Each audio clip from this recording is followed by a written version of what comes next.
Soyez les bienvenus dans cette nouvelle édition des actualités du passé. Nos différents sauts dans le temps vont nous amener à découvrir des faits marquants de l'histoire qui ont eu lieu un 26 avril.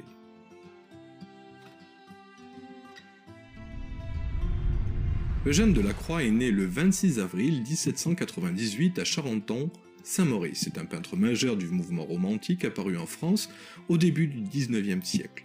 La plupart des œuvres de Delacroix sont d'inspiration littéraire, mais il a aussi exécuté des œuvres engagées, souvent en rapport avec l'actualité. Au cours d'un voyage en Afrique du Nord en 1837, il fut l'un des premiers artistes à peindre l'Orient d'après nature. L'orientalisme est caractéristique des artistes romantiques du XIXe siècle. Delacroix fut l'un des peintres officiels du Second Empire, et ses œuvres ont eu une influence certaine sur bon nombre de peintres, tels que Van Gogh par exemple. Les autres événements du jour. Le 26 avril 2001, la télé-réalité débarque en France sur M6 avec Loft Story. Véritable phénomène de société, 12 millions de personnes suivront en direct la finale. En 1986, catastrophe nucléaire de Tchernobyl. 30 ans après, les arbres morts ne pourrissent pas à Tchernobyl, et c'est un vrai danger. 1937, premier bombardement aérien de masse sur des populations civiles. Cela se passe en Espagne, à Guernica. Cet événement sera immortalisé par la peinture éponyme de Picasso, Guernica. 1923, mariage du prince Albert et d'Elizabeth Bowes-Lyon.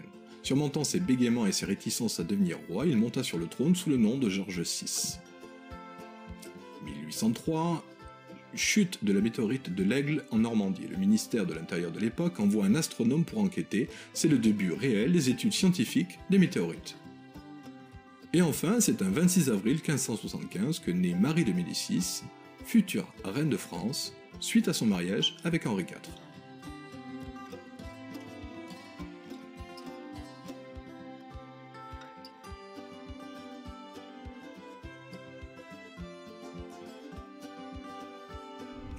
Voilà, cette édition des actualités du passé est terminée. Alors une nouvelle fois, merci pour vos messages, c'est toujours un plaisir de les lire.